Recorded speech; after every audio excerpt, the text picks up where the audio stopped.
Assalamualaikum warahmatullahi wabarakatuh. Hamdan wa syukron lillah amma ba'du. Semangat, salam untuk petani Indonesia.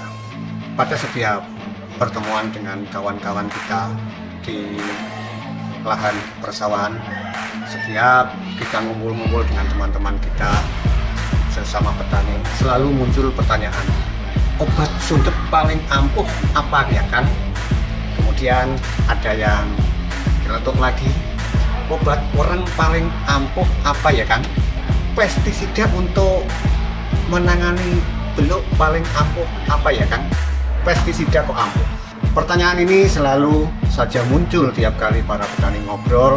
Sebenarnya ini telah kami bahas panjang lebar. Dari dialog para petani di sawah terdapat banyak jawaban yang tentu tidak sama jawabannya. Intinya dalam hal ini petani tidak seragam dalam menjawab, tidak bisa seragam satu obat atau satu pestisida apa yang ada yang yakin dengan insipio, ada juga yang percaya jika hama di sawahnya akan terbebas dengan Virtaco. Ada pula yang selalu menggunakan Prevaton Pro tutup coklat, demikian pula ada yang menggunakan Prevaton tutup hijau.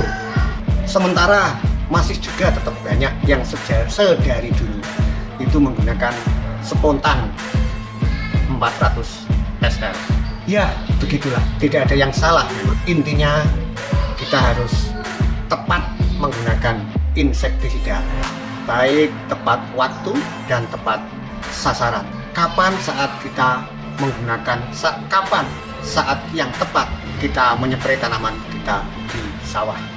Permasalahannya, bagaimana jika ada serangan yang terdiri dari beberapa jenis organisme pengganggu tanaman dalam satu waktu? Misalnya pada saat yang sama sudep menyerang, saat itu juga ada bercak daun, ada kresek, gas, dan lain sebagainya. Untuk itu kita harus jeli dan bisa mengantisipasi, bisa menggunakan waktu yang tepat dan bahan yang tepat untuk menangani masalah. Hal ini sangat mungkin terjadi. Beberapa serangan datang secara langsung dan kita harus bisa menentukan langkah-langkah yang tepat. Untuk itu, mari kita bahas dulu bagaimana cara menangani jika terjadi beberapa serangan di sawah. Adapun permasalahan secara detail dan bagaimana mengantisipasinya agar tidak terjadi serangan, nanti kita bahas di belakangan di bagian akhir video. Sekarang kita kenali dulu jenis-jenis pestisida yang familiar atau sering digunakan di kalangan petani teman-teman kita. Yang pertama, khusus untuk penanganan hama, kita menggunakan insektisida. Jadi kita golongkan ada beberapa bahan. Ada, kalau untuk hama itu insektisida, kalau untuk jamur itu jenis fungisida, sedangkan untuk bakteri kita menggunakan bakterisida. Tentu masih banyak lagi yang kita kenal, ada akarisida dan lain-lain.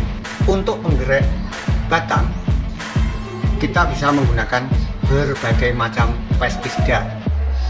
Bisa menggunakan insipio 200 SC, atau juga bisa menggunakan Virtaco 300 SC, dan juga bisa menggunakan Prevaton Pro 200 SC yang sering orang mengatakan si tutup coklat.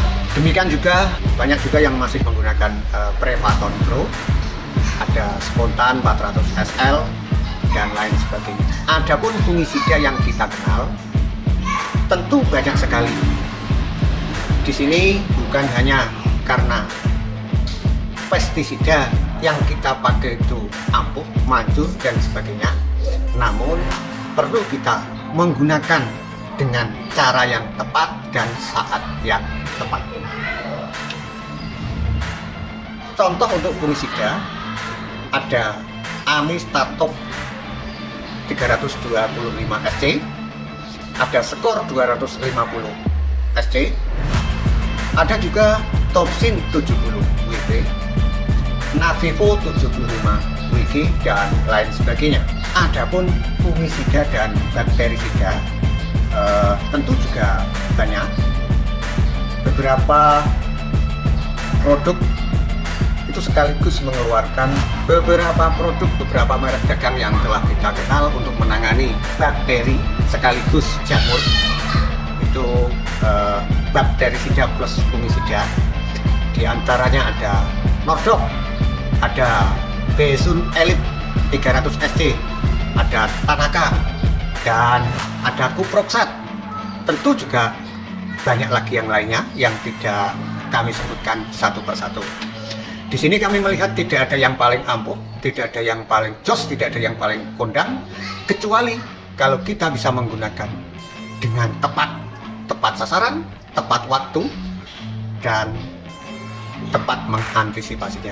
Untuk penyepraian, kawan-kawan tani tidak boleh seenaknya begitu saja mencampur antara pestisida satu dengan pestisida yang lain. Kenapa tidak boleh? Ya, karena dengan mencampur pestisida satu dengan yang lain dengan cara yang tidak benar akan menurunkan kualitas, bahkan akan bisa menghilangkan kualitas pestisida itu sendiri. Jadi untuk mencampur, memixing, mengoplos pestisida ada caranya sendiri, bukan sembarangan campur, bukan sembarangan mixing.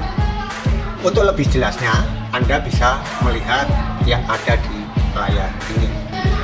Jika teman-teman tani tidak memperhatikan atau mencampur dengan seenaknya saja, maka yang terjadi bukan mengobati, namun kemungkinan bisa merusak tanaman kita di sawah, atau bahkan reaksi kimia antara pestisida A dengan pestisida B itu akan menimbulkan masalah baru buat kita.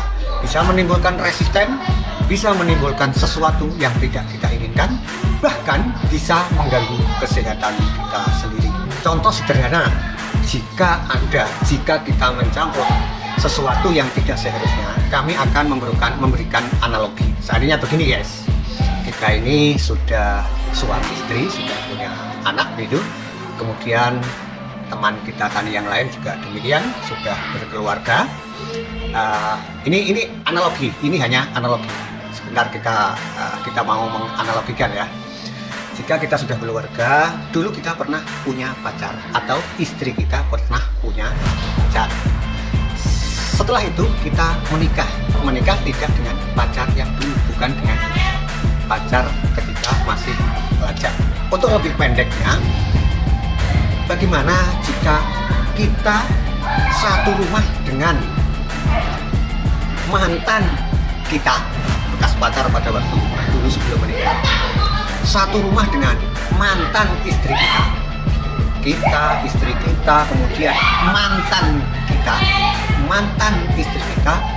Bagaimana jika hidup satu rumah? Tentu itu sangat berpotensi untuk mengacaukan rumah tangga. Bisa jadi kita sendiri ini akan terganggu dengan orang lain, mantan kita waktu itu. Atau bisa juga istri kita bisa ada sesuatu dengan mantan pacarnya pada zaman dulu. Ini sebuah analogi yang sederhana.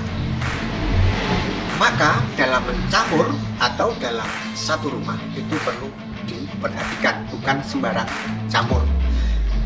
Dalam pencampuran obat itu bisa mendukung untuk menjadi lebih kuat, lebih baik, dan bisa menjadi lebih buruk atau menurun kualitasnya, atau bahkan bisa menimbulkan sesuatu yang berdampak buruk terhadap diri. Oke, lanjut guys.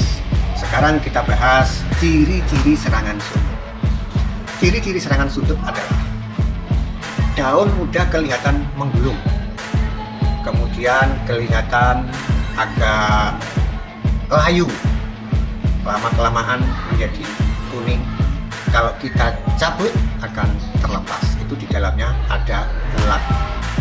Ulat itu yang menetas dari telur kaper atau. Jadi ini adalah sebuah ciri-ciri jika terjadi serangan sundut. daun pupus, guys. Kalau orang Jawa mengatakan itu pupus, daun yang tengah yang muda itu akan menggulung, kemudian kelihatan layu dan kelamaan mengering.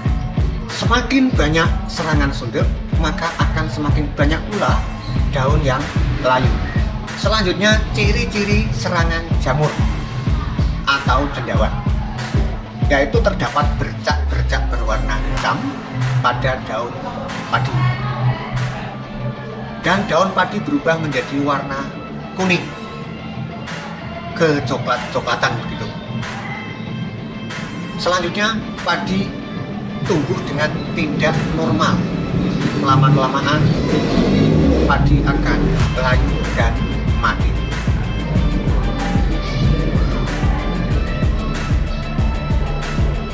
Jamur ini bisa menimbulkan patah leher yang nantinya pada malai padi itu di bagian pangkal malai padi akan tambah gosong sehingga malai tidak terisi dan kopong.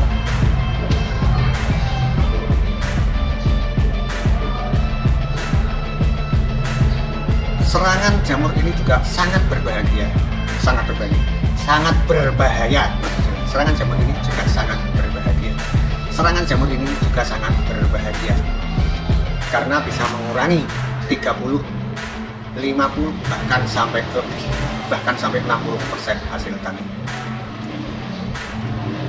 Selanjutnya, ciri-ciri bakteri menyerang padi kita. Mirip dengan sundep, mirip dengan jamur, bakteri ini datang dengan tanda-tanda muncul bercak-bercak kecil pada daun padi, biasanya berwarna kuning atau kecoklat-coklatan itu. Selanjutnya, daun padi berubah warna kuning atau coklat, dan kemudian pertumbuhan padi menjadi tidak normal. Selanjutnya, pertumbuhan padi akan terganggu, bisa menimbulkan bau yang tidak sedap, dan akhirnya padi terganggu dan bisa mati. Beberapa bakteri yang sering menyerang padi diantaranya Xanthomonas, ada bakteri blas, bakteri daun, bakteri batang, dan bakteri biji.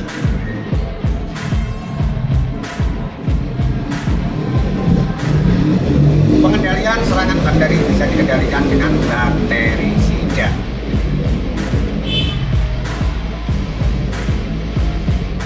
Teman tani dimanapun Anda berada, jika terjadi serangan sekaligus, maka kita tidak bisa mencampur obat begitu saja.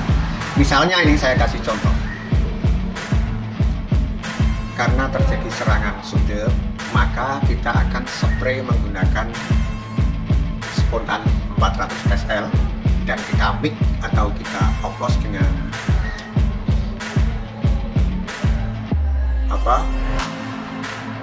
Amistatop SC. Karena SC ini dan SL pada tabel tidak bisa dicampur, kalau kita campur kita mix, itu adalah cara yang salah yang bisa berakibat kedua pestisida itu tidak berfungsi lagi atau bisa terjadi pengurangan kualitas pada obat tersebut akibat reaksi kimia. Demikian guys, jadi kalau kita ingin mencampur obat harus kita lihat dulu kompatibel apa tidak, cocok apa tidak, dan perlu kita melihat tabel yang telah saya sampaikan tadi. Adapun tabel, jika saudara tani ingin memilikinya, bisa download lewat deskripsi video. Terima kasih semuanya, selamat siang dan sampai jumpa kembali di lain kesempatan. Like, comment, and subscribe. Terima kasih. Wassalamualaikum warahmatullahi wabarakatuh.